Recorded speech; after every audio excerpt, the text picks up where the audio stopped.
আমাদের ছেলে মেয়েরা, মুসলমানের ছেলে মেয়েরা 31st নাইট 0 আওয়ারে নাচ গান ফুর্তি আনন্দ ঢোল ইত্যাদি দিয়ে শুরু করবে, ঠিক না বেঠিক? কেন করবে? কারণ 0 আওয়ার আনন্দ দিয়ে শুরু করলে সারা বছর আনন্দেই যাবে। এটা কি বিজ্ঞান সমর্থন করে? কোন যুক্তি, সাহিত্য, দর্শন এটা সমর্থন করে? বাঙালি জাতীয়তাবাদ, বাংলাদেশের মানুষ যুগ যুগ ধরে কি এই বিশ্বাস কখনো লালন করেছে? তাও করি। এটা ইউরোপ, আমেরিকা, রোমান প্যাগানিজম থেকে আমরা আমদানি করেছি। যে প্যাগানিজম উঠে গেছে, প্রকৃতি পূজা উঠে গেছে, আমরা এটাকে আমদানি করেছি। কেউ কি বলে যে ঠিক আছে বছরটা ভালো কাজ দিয়ে শুরু করা যাক,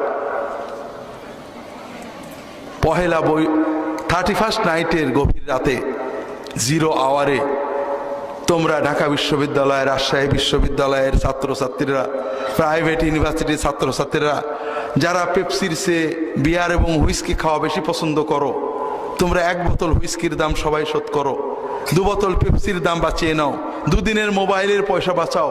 ঠিক 31st নাইটে 0 আওয়ারে ওই বস্তির গরিব মানুষের কাছে যেখানে হাজার হাজার শিশু শীতে কাঁপছে, কোন শীতের কাপড় যাদের নেই, তাদেরকে অন্তত একটা শীতের কাপড় দিয়ে তোমার নতুন বছর শুরু করো, এ কথা কি কেউ বলছে? কারণ এত তো মৌলবাদী কথা, ঠিক না?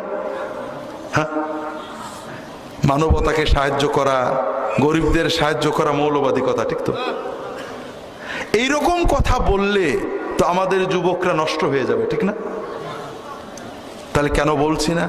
কারণ এই দিবসগুলোকে বাণিজ্যিক সাম্রাজ্যবাদীদের বাণিজ্য প্রসারের জন্য, দুটো স্বার্থ রক্ষার জন্য, একটা হলো তাদের কিনা বেচা বাড়ুক, আর একটা হলো আমাদের নতুন প্রজন্ম যেন পশুতে পরিণত হয়, খাওয়া দাওয়া ছাড়া কোনো নৈতিক চিন্তা তাদের না থাকে। এ ব্যাপারে ইসলামের বিধান জানার আগে তোমাদের বিধান বোঝার চেষ্টা করো। আমাদের দেশে রাজনৈতিক ভিন্ন মত আছে না? আমাদের বিএনপি, আমরা গণতান্ত্রিক দেশে উদার, প্রত্যেকে তার মত পালন করবে। এখন আওয়ামী লীগ মনে করো সে জিয়াউর রহমানের মৃত্যু দিবসে আনন্দ উৎসবের আয়োজন করেছে এবং তার একটা অনুষ্ঠান করবে। জিয়াউর রহমান পাকিস্তানের দালাল ছিলেন, তিনি এই ক্ষতি করেছেন দেশে, তিনি মৃত্যুতে জাতিকে উপকৃত হয়েছে, একটা আনন্দ উৎসব বা গান বাজনার কনসার্ট করবে। বিএনপি মনে করো ক্ষমতায় আছে, রাজনৈতিক ভাবে বিএনপির উপর দায়িত্ব হলো এই আয়োজনের ব্যবস্থা করা, নিরাপত্তা সিকিউরিটির ব্যবস্থা করা। এটা যে কোনো গণতান্ত্রিক দেশে করতে হবে। এখন মনে করো উদারতার জন্য বিএনপির এমপি সাহেব নেতারা কমিটিতে আছেন, মানে আনন্দ কমিটির সদস্য হয়েছেন, টাকা পয়সা দিয়েছেন, উপস্থিত আছেন। তুমি কি মনে করো বিএনপিতে তাদের সদস্যপদ থাকবে? থাকবে? উদারতা তো আনন্দ সবার অনুষ্ঠান, রাজ্জার দলের, কিন্তু আনন্দ সবাই করবো, আনন্দ করতে তো দোষ নেই, উৎসব সভা, তো উৎসবে আমরা যোগ দেবো, সমস্যা আছে? আছে। মনে করো আব্দুল কাদের মোল্লার ফাঁসি হয়েছে, তাদের শোক আয়োজন করেছে জামাত ইসলাম, আওয়ামী লীগ ক্ষমতায় আছে, আওয়ামী লীগের গণতান্ত্রিক ব্যবস্থায় আওয়ামী লীগের দায়িত্ব তাদের শোক করতে দিতে হবে, শোক র্যালি করতে দিতে হবে, তাদের আয়োজনের ব্যবস্থা, নিরাপত্তার ব্যবস্থা করতে হবে, এটা যে কোনো গণতান্ত্রিক কিছু করতে হবে। এখন শোক কমিটিতে আওয়ামী লীগের নেতারা সদস্য আছেন, টাকা দিয়েছেন এবং র্যালিতেও গিয়েছেন, পদ থাকবে কি? থাকবে না। আমি তো তাদের শোকে অংশ নিচ্ছি, আর তো কিছু না, একজন সমবেদনা জানাচ্ছে, মানবিক কাজ। আওয়ামী লীগের পদ থাকবে কিনা? দুনিয়ার মানুষের বানানো এই ছোট ছোট আদর্শে যদি আমাদের বিশ্বাস এত বেশি হয়, তাহলে যেখানে ইসলামের সবচেয়ে ভয়ঙ্কর পাপ কি? শিরক। যেখানে তোমার সৃষ্টিকর্তাকে অপমান করা হচ্ছে, যে সেজদা একমাত্র আল্লাহ পাবেন সেই সেজদা মানুষকে করা হচ্ছে, যে ভক্তি একমাত্র আল্লাহ পাবেন সেটা মূর্তিকে করা হচ্ছে, এটা মানবতার অপমান, এটা সৃষ্টিকর্তার অপমান, তুমি আনন্দ পাচ্ছ। যেমন তোমার আব্বাকে গাল দেওয়া হচ্ছে, ঢোল ডগর বাজে, তোমার আব্বার নামে প্যারোডি গাওয়া হচ্ছে, তুমি আনন্দ পাচ্ছ। তাহলে বোঝা গেল বাপের প্রতি ভক্তি তোমার নাই। বোঝা গেল না? বেশি বোঝা গেল? নাই বোঝা গেল। তাহলে বোঝা গেল যে তুমি ইমানের যে দাবি করছো ওটা তোমার, তুমি তুমি লা ইলাহা ইল্লাল্লাহ বলেছো, এটা তুমি বিশ্বাস করো না, তুমি মুখে বলেছো।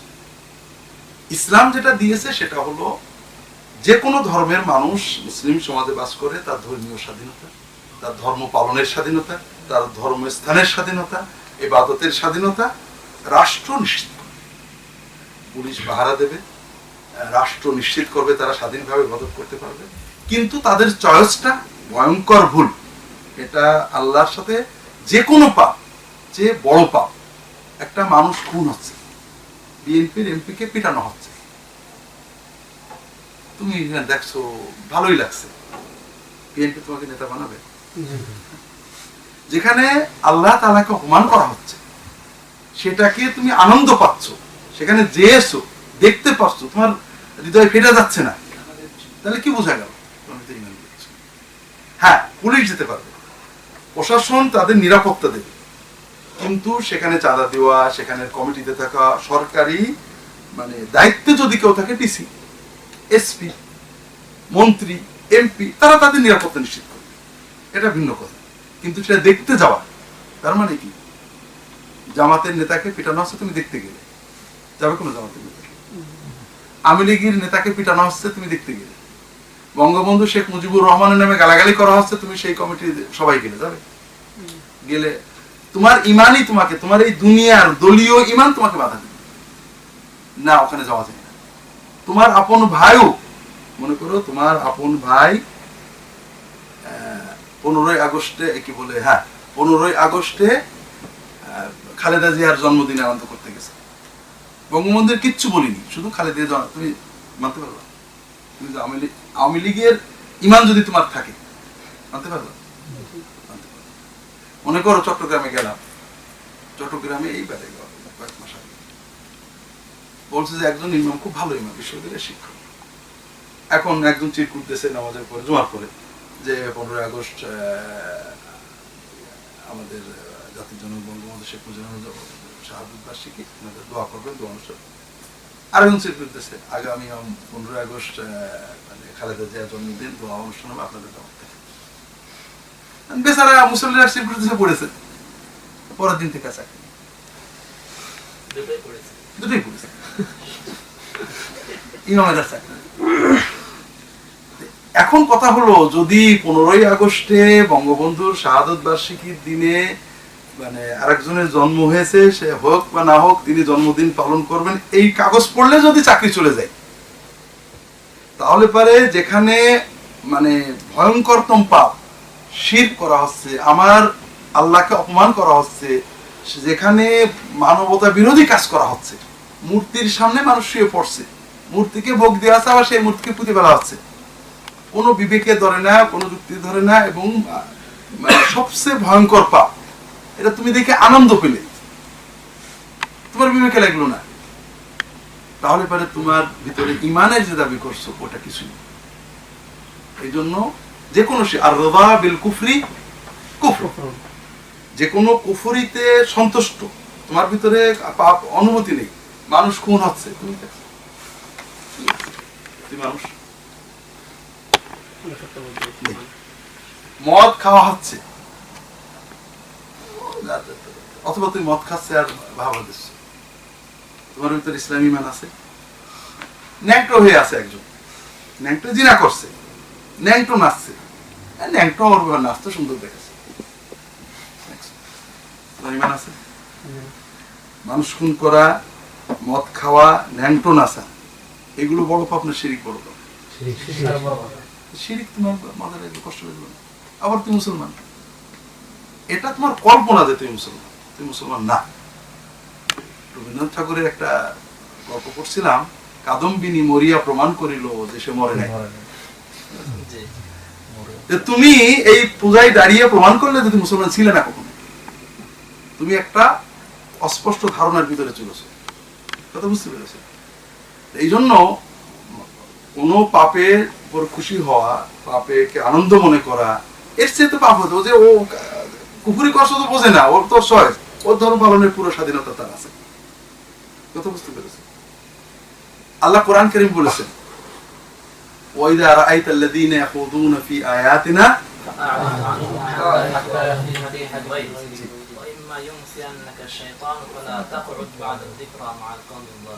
আল্লাহ কোরআনে বলছেন, দেখো ইমানের দাবিটা কি, ইমানের ন্যূনতম দাবি আমি থাকবো না। ওয়াইদা রাআইতাল্লাযীনা ইয়াখুযুনা ফি আয়াতিনা, মূর্তি পূজা করছে এরকম না, তো আরো ভয়ঙ্কর কথা। মানুষ খুন করছে, মূর্তি পূজা করছে, মদ খাচ্ছে, অশ্লীলতা করছে। আল্লাহ রাসূল বলছেন, ইদা রাআইতাল্লাযী ইউকতালু যুলমান আও ইউদরাবু যুলমান ফালা তাকিব ইনদা, কাউকে যদি দেখো অন্যায় করে মারা হচ্ছে, জুলুম করে হত্যা করা হচ্ছে, গণপ্রতিনিধি দিয়ে, সেখানে দাঁড়াও না। ফাইনাল লাআনাতু তানজিলু আলাইহিম, সেখানে লানত পড়ছে। যেখানে একজনকে অন্যায় করে মারলে লানত পড়ে, একজনকে অন্যায় করে হত্যা করলে, গণপ্রতিনিধি দিলে লানত পড়ে, তুমি দৌড়ে পালাও সেখান থেকে, তোমার উপর গজব পড়বে। সেখানে তুমি শিরকে সেখানে কি করে যাচ্ছ? আল্লাহ বলছেন, ইদা রাআইতাল্লাযীনা ইয়াখুযুনা ফি আয়াতিনা, যখন তুমি দেখবে কিছু মানুষ আল্লাহর আয়াত নিয়ে হাসি মশকরা করছে, ফালা তাকুদ মাহুম, সেখান থেকে না, আমার কোনো ক্ষমতা নেই, উঠে যাও, তো দুটো পা দিয়েছে আল্লাহ, তাদের প্রতিবাদের ক্ষমতা নেই তাদের, কিন্তু আমার মন তো কষ্ট পাচ্ছে। আমি ওটাকে একজন কোরআনের আয়াত দিয়ে ঢোল বাজিয়ে গান গাচ্ছে, তুমি থাকবে সেখানে? যে ধর্ম যার যার, আনন্দ সবার, আমি আনন্দের শরীর থাকবো, তোমার ঈমান থাকলে পারবা না। আল্লাহ বলছেন যে ফালা তাকুদ মাহুম, ন্যূনতম একটু চলে যাও, হাত্তা ইয়াখুযু ফি হাদিস, অন্য কথা বললে তুমি তাদের সাথে থাকতে পারো। ওয়াইম্মা ইনসানাকা শাইতান, যদি শয়তান ভুল করে দেয়, ওরা কিন্তু একটা কথা বলে যে খেয়াল নেই, যখনই মনে পড়বে উঠে চলে যাও। ঠিক আছে? এরপরে সূরা নিসাই যে আল্লাহ কি বলছেন, লাকাদ আনজালনা আলাইকুম, হ্যাঁ না, আল্লাহ বলছেন, আন ইযা সামাইতুম আয়াতিল্লাহি বিহা আও ইস্তাহজাউ বিহা জি ইন্নাকুম মিথলুহুম ইন্নাল্লাহা জামিউল কাফিরিনা ফি জাহান্নাম। ভালো করে বোঝো যে আমি তোমাদের কাছে ওহী নাযিল করে বলে দিছি, যখন দেখবে আল্লাহর আয়াতের সাথে কুফরি করা হচ্ছে, অথবা আল্লাহর আয়াত নিয়ে উপহাস মশকরা করা হচ্ছে, যে আল্লাহর আয়াত নিয়ে গান বানানো হচ্ছে, আল্লাহর আয়াতের সাথে কুফরি করা হচ্ছে, বুঝাচ্ছে বড় কুফরি আর আছে, আর তো নেই। ইযা রাআইতুম আয়াতিল্লাহি ফালা তাকুদু মাআহুম, তাদের কাছে থাকবে না। হ্যাঁ, তারপরে আখুযু ফি হাদিসিন, অন্য কথাই থাকতে পারে, জাগতিক কোনো কথাই থাকতে পারে। এরপরে আল্লাহ সবচেয়ে কঠিন কথাটা আমাদের জানেন, ইন্নাকুম, যে ব্যক্তি এই কুফরি পাপী জায়গায় বসে থাকবে, ইন্নাকুম ইযা মিথলুহুম, তোমরাও তাদের মতো কাফের। আল্লাহ এখানেই শেষ করেন, ফি জাহান্নামা জামিআ। তবে কাফের দুই রকম, একটা হলো ঘোষিত কাফের, আর হলো মুনাফিক কাফের। আল্লাহ বলছেন, নিশ্চয়ই আল্লাহ কাফের এবং মুনাফিকদেরকে জাহান্নামে এক জায়গায়।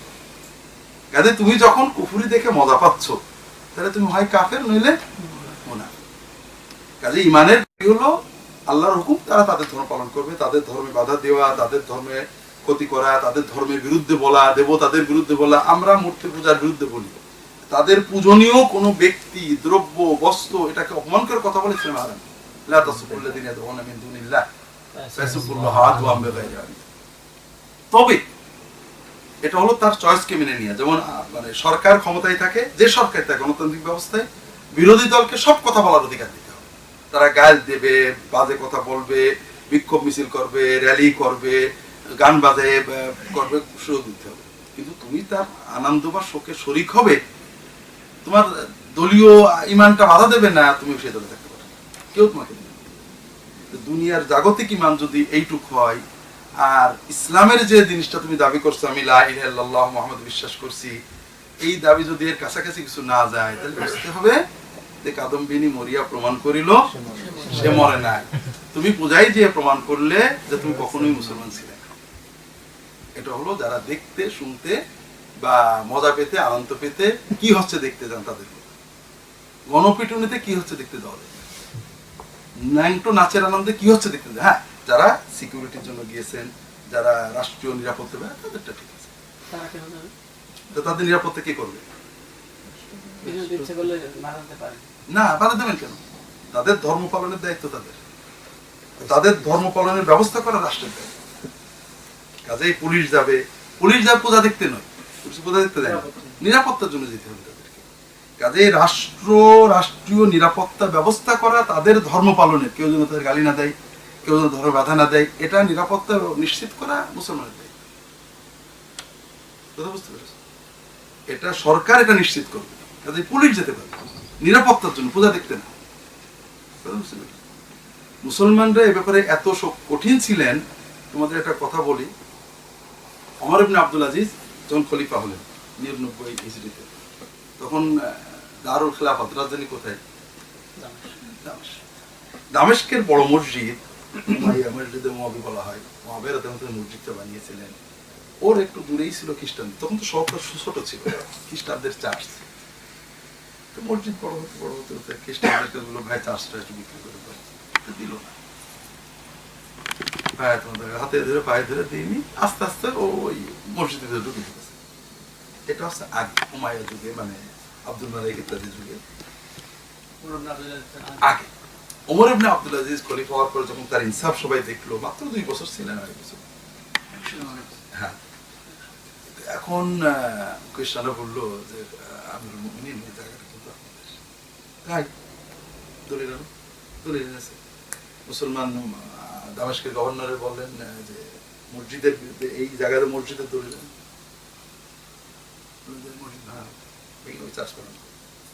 অর্ডার দিয়ে দেবেন। অর্ডার খলিফার অর্ডার। মুসলমানরা তো অস্থির হয়ে গেছে। কাজী যিনি প্রধান বিচারপতি ছিলেন দামেস্কে, তিনি খ্রিস্টানদের ডাকছেন, তোমাদের পায়ে ধরে তোমরা কতটা চার্চ চাও, সব তোমাদের দেওয়া হবে। একটা 100টা চার্চ আমরা বানাই দেবো তোমাদের, ভাই এই জমিটা বেঁচে দাও। কারণ যদি বিক্রির দলিল না পাই তাহলে মসজিদ ভাঙা হবে, খলিফার নির্দেশ। কাজে তোমরা দয়া করে জায়গাটা বেঁচে দাও। তারপরে ওদেরকে টাকা দিয়ে, পয়সা দিয়ে, ওদের খ্রিস্টান এলাকায় চার্চ বানিয়ে দিয়ে, দলিল দিয়ে, তারপর খলিফা দেখানো হলো হুজুর জমি বেঁচেছে। আবার ডাকছে, তুমি বেঁচেছো? হ্যাঁ, আবার খুশি মনে বেঁচেছে। কাজেই তাদের ধর্ম স্থান, ধর্ম পালনের নিরাপত্তা নিশ্চিত করা এটা মুসলিম সরকারের দায়িত্ব, মুসলিম দেশের রাষ্ট্র প্রশাসনের দায়িত্ব। কিন্তু দেখতে যাওয়ার মানে তুমি তোমার ইমানই নেই, এটা কুফর, শিরক। I'm sure you heard of this issue of Merry Christmas. Did you hear it? You heard it. Oh, so people started saying Mufti Menk said you shouldn't say Merry Christmas to the Christians. I'm sure you heard that.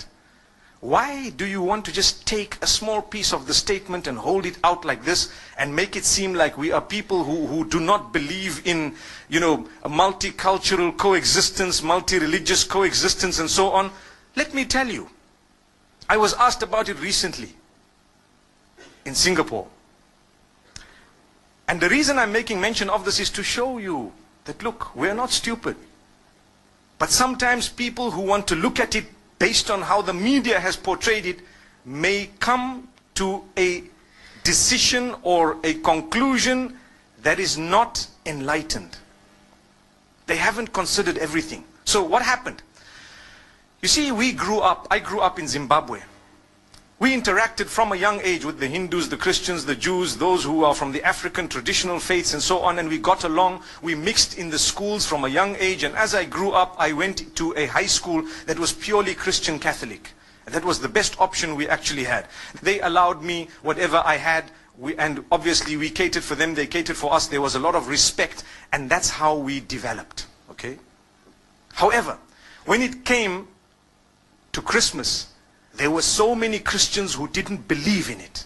They said, no ways, this is wrong. I recall a young boy, I even know his name, and he was with me. He didn't used to like to participate in religious studies because he belonged to a certain sect of Christianity. And he used to say, these guys don't know what they're talking about because X, Y, and Z, and he gave his reasons. That's not the topic today. But there are Christians who don't believe in Christmas. They don't participate in it. Is there anything wrong if they don't believe in Christmas, Christians? There's nothing wrong. They didn't participate in it. There's nothing wrong. But the minute they put a block on someone else who believes otherwise, then there's a problem. That's what we're saying. So the question you have to ask yourself, did you stop people from celebrating what they want? No. Did you ban them? No. Did you disallow them? Did you spread hatred against them? No. All you said is, Lakum dinukum waliya din. You have your faith and I have mine. So as we grew up, there were a few Hindus who were with me at school. One of them used to eat beef. And I asked him, I said, how come you eat beef? Isn't this supposed to be one of the gods that you consider, a god with respect to them, with due respect to them? But he says, no, this is a special beef. I didn't understand that, but it was just that, okay, I'm not such a strict Hindu. That's what it meant. There were other Hindus who would tell him, listen, you are wrong. There were other Hindus who told him you are wrong. And there were other Hindus who tried to correct him. But he kept on eating it. And then, when it came to Eid al-Adha of the Muslimin, they would never congratulate us.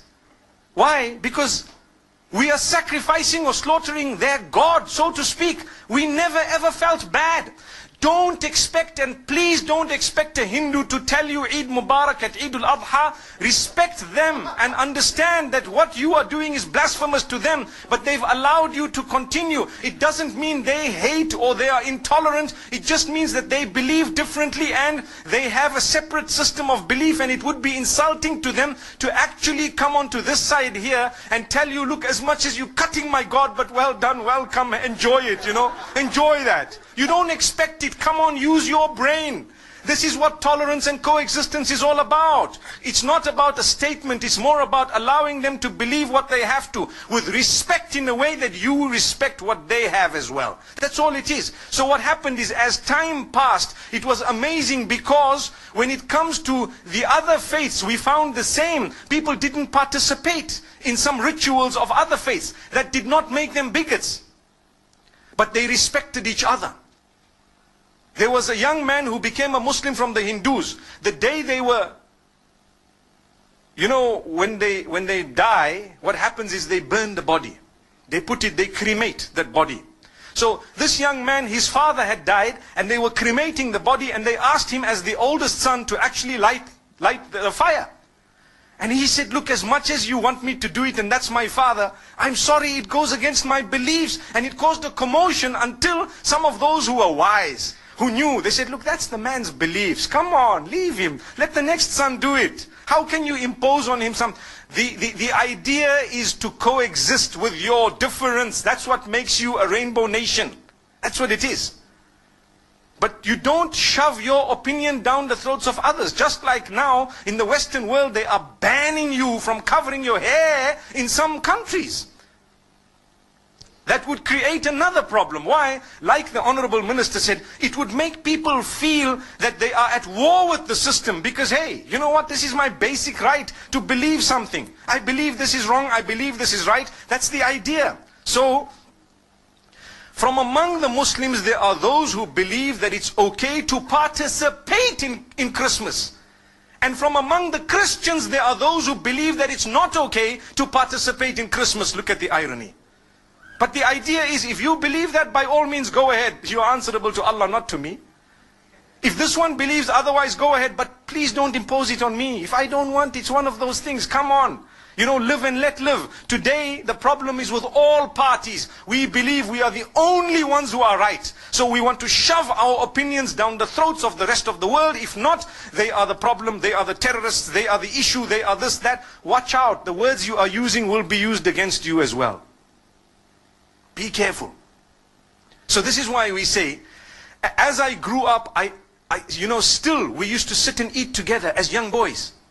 College. You have your lunch, they have their lunch.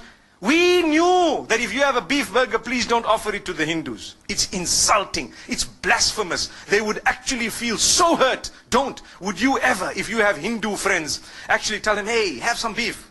I don't think so. Exactly the same could be said about pork and the Muslims. Do you agree? Imagine if your friend says, this is a pork burger, come on, bacon tastes nice, come on. How would you feel? They respect you, you get along with them, you build the nation, you contribute towards the building of the nation together. Do you know that? But you have different dietary restrictions which are respected. So, This is something that we need to talk about. It's got nothing to do with this person is intolerant. There is a big difference between difference of opinion and intolerance. Very big. I can differ with you right now. I can differ with you on 100 matters, but I'm so tolerant. I promote tolerance. I promote coexistence. I promote the fact that all of us should contribute towards the development of our nation. Here in Malaysia, you have people, you have the Chinese, you have the Malays. On the other hand, you have Muslims, you have Buddhists, you have perhaps people who belong to Christianity, maybe even, Jewish people, whatever other faiths. I don't know how the nation is made in terms of, the various faiths, but I'm sure there are more than 20 or 30 different faiths. Look at the civil service. You will have people belonging to every race and to every religion, and they are serving the nation. That's what they're doing. What are they doing? Serving the nation.